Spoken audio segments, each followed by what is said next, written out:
श्री शिवाय नमस्तु भयम। दोस्तों, जैसा कि आप सभी लोग जानते हैं कि 19 अगस्त 2026 यानी बुधवार को पड़ रही है सावन मास की शुक्ल पक्ष सप्तमी तिथि। और दोस्तों, यह वह तिथि है जो सावन मास में पड़ने वाली सबसे बड़ी तिथि है, क्योंकि यह सावन मास में पड़ने वाली है और इसका बहुत ही बड़ा और विशेष महत्व होता है।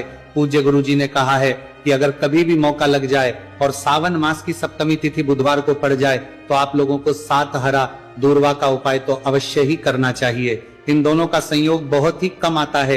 इसी के साथ में गुरुजी ने अपनी शिव पुराण कथा में बताया है कि इस दिन आपको सात दुर्वा का उपाय तो आपको अवश्य ही करना चाहिए, क्योंकि ऐसा दिन पूरे साल में सिर्फ एक ही बार आता है। और दोस्तों, आप सभी लोग जानते हो कि बुधवार का अगर सबसे बड़ा उपाय है तो वह सात हरा दुर्वा वाला उपाय है। तो दोस्तों, इस बुधवार सप्तमी तिथि के दिन आप लोगों को इस सात हरा दुर्वा वाला उपाय को जरूर करना है। बहुत सारे लोग होंगे जिन लोगों ने इस उपाय को ना किया हो, मतलब पूरा साल निकल गया, उन्होंने किसी भी दिन इस सात हरा दुर्वा वाला उपाय को ना किया हो। पर दोस्तों, आपके पास एक आखिरी मौका बचा हुआ है जो कि 19 अगस्त के दिन है। तो इस दिन आप लोगों को इस वाले उपाय को जरूर कर लेना। भले ही आपने पूरे महीने भर इस उपाय को ना किया हो, पर अगर आपने इस सावन मास के बुधवार सप्तमी तिथि के दिन अगर इस वाले उपाय को कर लिया तो आपको इस उपाय को करने का वह फल मिलेगा जिसकी आपने कभी कल्पना भी नहीं करी होगी। इसीलिए आप लोग इस वाले उपाय को एक बार जरूर कर लेना है, ताकि आप लोगों के हाथ से यह मौका ना जा सके और आपको इस उपाय को करने का फल मिल सके।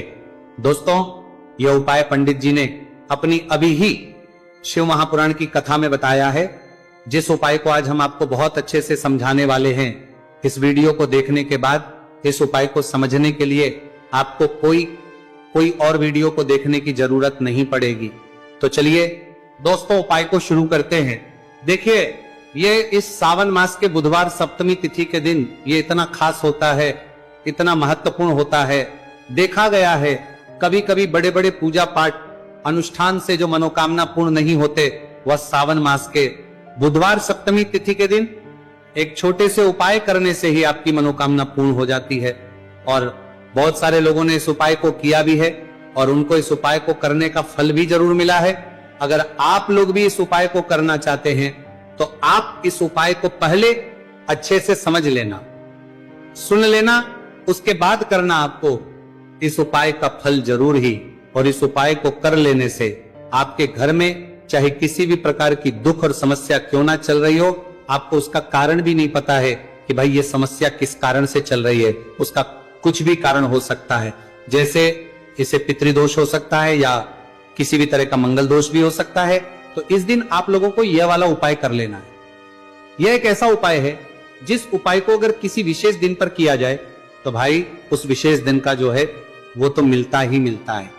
पर हमने उस दिन पर इस उपाय को किया है तो हमें उससे भी बड़ा फल मिलता है, और फल बहुत जल्दी मिलता है, क्योंकि आप इस उपाय को बहुत ही बड़े और विशेष दिन पर कर रहे हो। तो चलिए अब उपाय के बारे में बात करते हैं, लेकिन उससे पहले आप लोगों को यह जानना आवश्यक है कि आखिर ये उपाय किस समय करना है, किसको करना है और कैसे करना है।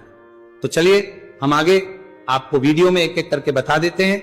उससे पहले अगर आप लोग हमारे चैनल पर पहली बार हैं तो हमारे चैनल को सब्सक्राइब करना ना भूलें, और इस वीडियो को करके कमेंट बॉक्स में श्री शिवाय नमस्तु भयम ओम नमः शिवाय जरूर टाइप कर देना।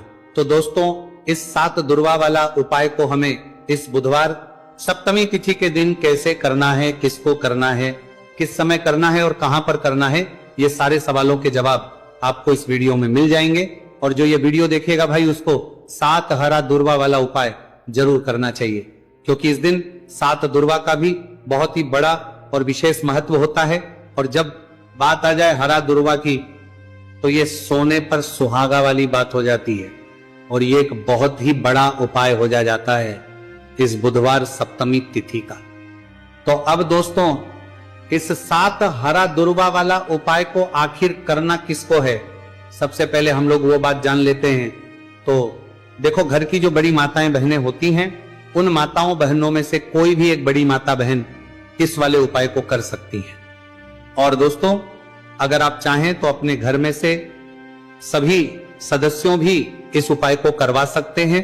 अगर किसी व्यक्ति की खुद की कोई मनोकामना है खुद की कोई दुख और परेशानी है जो कि वो अपने लिए ही करना चाहता है इस वाले उपाय को, तो वह खुद अपने लिए भी कर सकता है। बाकी अगर कोई घर में से ऐसा है जो कि अपने पूरे घर परिवार की सुख और शांति के लिए यह वाला उपाय करना चाहता है, तो भाई वो भी कर सकता है, उसमें भी कोई दिक्कत वाली बात नहीं है। कहने का मतलब यह है कि इस उपाय को हर सदस्य भी कर सकता है और पूरे घर परिवार के सदस्य के लिए घर की बड़ी माताओं बहनों में से कोई एक माता बहन भी कर सकती है। माताएं बहनें अगर घर में उपस्थित ना हो या वह ये वाला उपाय ना कर पा रही हो, तो फिर घर का कोई बड़ा सदस्य भी इस 7 हरा दूर्वा वाला उपाय को कर सकता है, चाहे फिर वह पुरुष ही क्यों ना हो, उसमें कोई भी दिक्कत वाली बात नहीं। अब दोस्तों जो अगला प्रश्न निकल कर आता है वह ये आता है इसको लेकर कि आखिर इस उपाय को हमें किस समय करना है, सुबह के समय करना है कि शाम के समय करना है।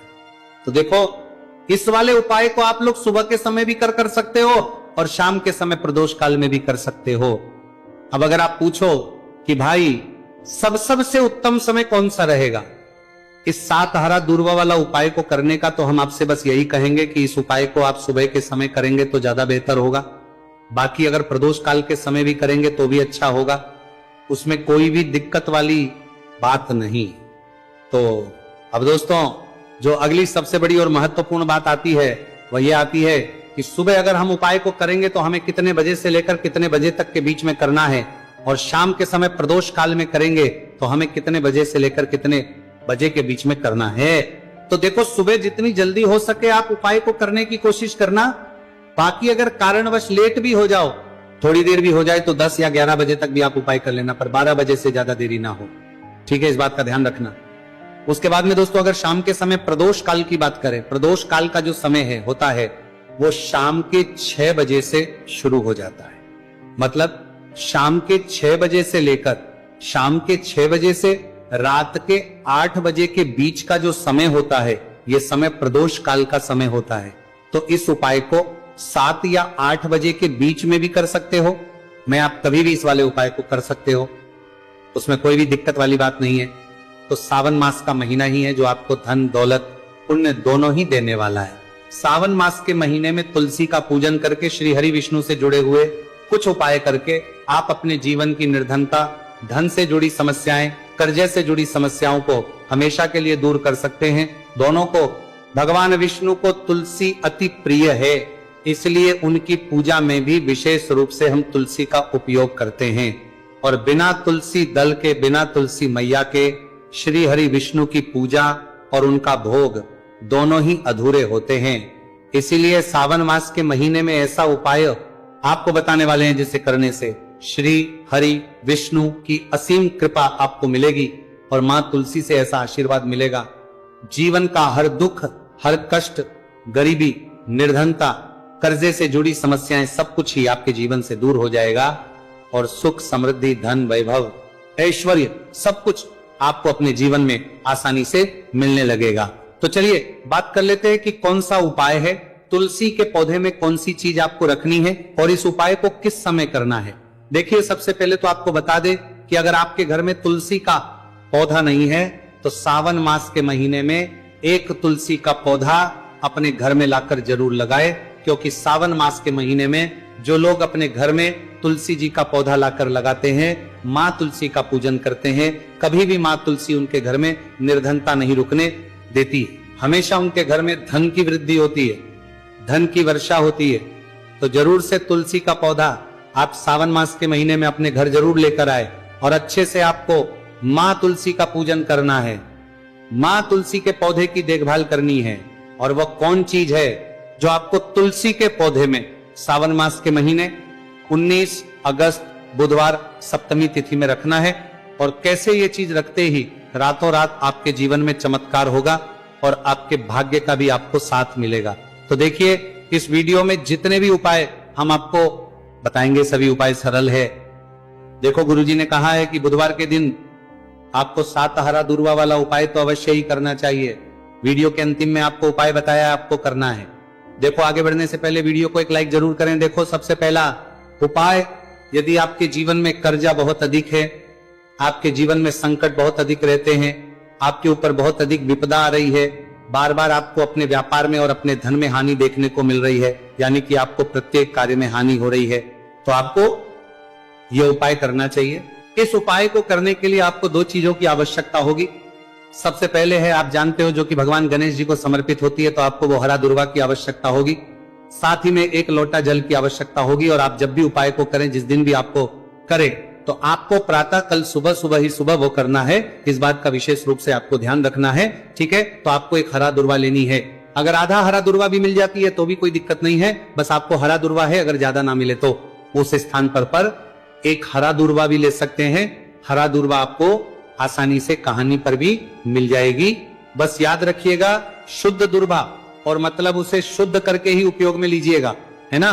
तो आपको करना क्या है, एक हरा दुर्वा या एक से ज्यादा भी हरा दुर्वा आप लोग ले सकते हैं। तो एक हरा दुर्वा अपनी ले लीजिए। एक हरा दुर्वा के साथ में आप 1 लोटा जल ले लीजिए और इन दोनों ही चीजों को लेकर शिव जी के मंदिर पहुंच जाइए। शिव जी के मंदिर पहुंचकर सबसे पहले आप शिवलिंग के पास में बैठ जाइए। शिव जी के पास में बैठने के बाद जो शिव जी की शिवलिंग होगी, शिवलिंग के ऊपर सबसे पहले आपको ये दूर्वा को समर्पित करना है। दूर्वा को कुछ इस प्रकार से समर्पित करना है कि जो दूर्वा की दांडी का मुख होगा वह जलधारी की तरफ हो, जहां से जल नीचे करता है ना।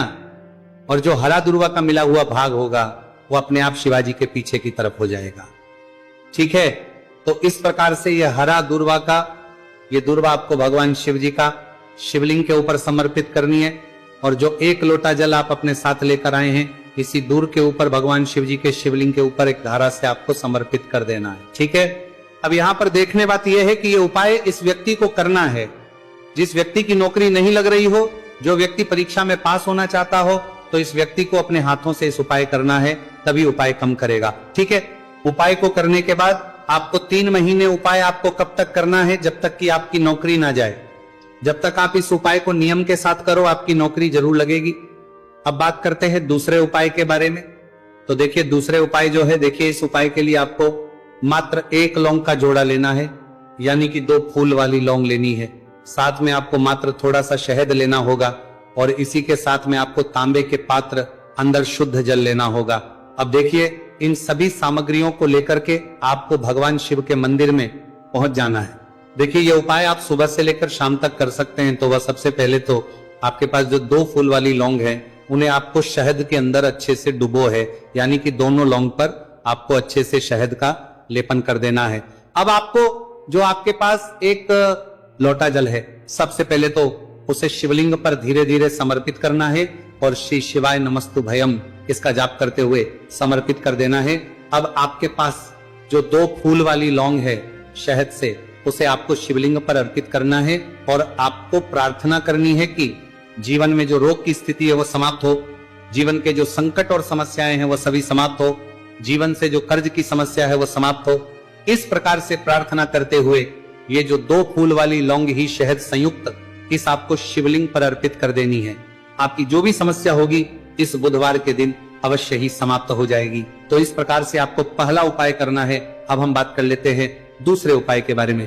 देखिए, यह उपाय आपके लिए सर्वश्रेष्ठ होने वाला है। देखिए, इस उपाय के लिए आपको चाहिए होंगे 5 हरा मूंग के दाने, और मूंग के दाने कहीं से भी खंडित नहीं होने चाहिए, इस बात का ध्यान रखें। और इसी के साथ में आपको एक तांबे के पात्र के अंदर अपने घर से शुद्ध जल 1 लोटा जल ले लेना है।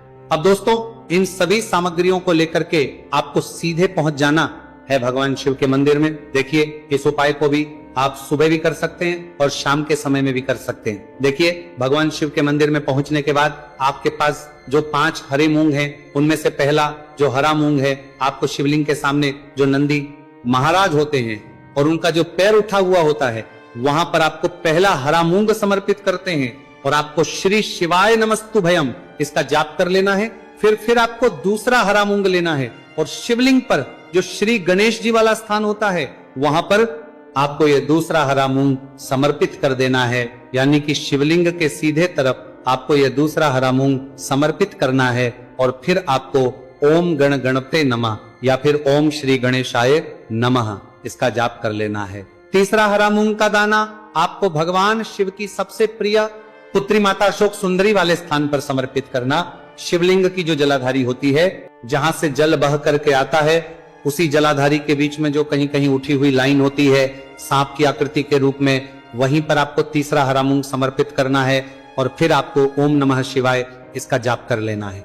अब दोस्तों चौथा जो हरा मूंग है उसे आपको भगवान कार्तिकेय जी का जो स्थान होता है शिवलिंग पर, वहां पर आपको ये चौथा हरा मूंग का दाना समर्पित कर देना है और आप ओम नमः शिवाय इसका जाप कर लेना है। अब दोस्तों आपके पास जो पांचवा और अंतिम हरा मूंग बचा हुआ है उससे जल के पात्र के अंदर डाल देना है और इस हरे मूंग से युक्त जल से आपको भगवान शिव के शिवलिंग का अभिषेक कर देना है। जल आपको बिल्कुल धीरे धीरे समर्पित करते जाना है और लगातार आपको शिव महापुराण के मूल श्री शिवाय नमस्तु भयम इसका जाप करते रहना है।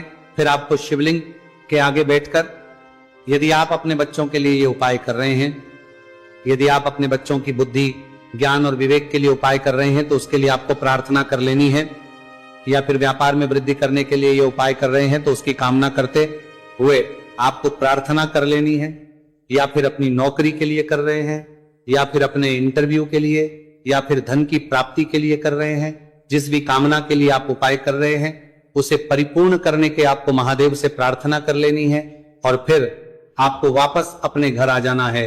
पूज्य गुरु जी ने कहा है कि जो भी व्यक्ति इस उपाय को कर लेता है तो यकीन मानिए आपके जीवन की जो सारे संकट, कष्ट और बाधाएं वह सभी समाप्त होंगे। अब हम बात करते हैं अगले उपाय की। इस उपाय के लिए आपको एक दीपक लेना है। दीपक आप मिट्टी का भी ले सकते हैं और शुद्ध आटा मढ़कर उसका दीपक भी आप तैयार कर सकते हैं। अंदर गोलबाती का प्रयोग करना है और दीपक के अंदर आपको शुद्ध घी का प्रयोग करना है। इसी के साथ में आपको मात्र एक फूल वाली लौंग लेनी होगी। अब ये एक दीपक और एक फूल वाली लौंग लेकर के सीधा आपको पहुंचना होगा बरगद के वृक्ष के। वहां पर देखिए सबसे पहले तो आपके पास जो एक फूल वाली लौंग है उससे आपको बरगद के वृक्ष की जड़ में समर्पित करना है। देखिए अगर आपके जीवन में कोई भी बड़ा संकट आने वाला है, कोई बड़ा कष्ट आने वाला, तो वह इस उपाय के माध्यम से दूर होने वाला है। महादेव की विशेष कृपा रहेगी कि जो भी संकट आपके जीवन में आने वाला होगा वह भी दूर हो जाएगा। तो आपको एक लौंग समर्पित करनी है बरगद के वृक्ष की जड़ में और वहीं पर आपको जो है गोलबाती वाला दीपक जो आप लेकर के गए हैं उससे भी वहां पर प्रज्वलित कर देना है। वटकेश्वर महादेव का स्मरण करते हुए देखिए जब भी आपको जीवन में इस साल लगने लगे कि आपके जीवन में कुछ भी अच्छा नहीं चल रहा है, तब भी आपको इस उपाय करना है। तो इस प्रकार से आपको यह उपाय करना है। अब हम जान लेते हैं चौथे विशेष उपाय के बारे में।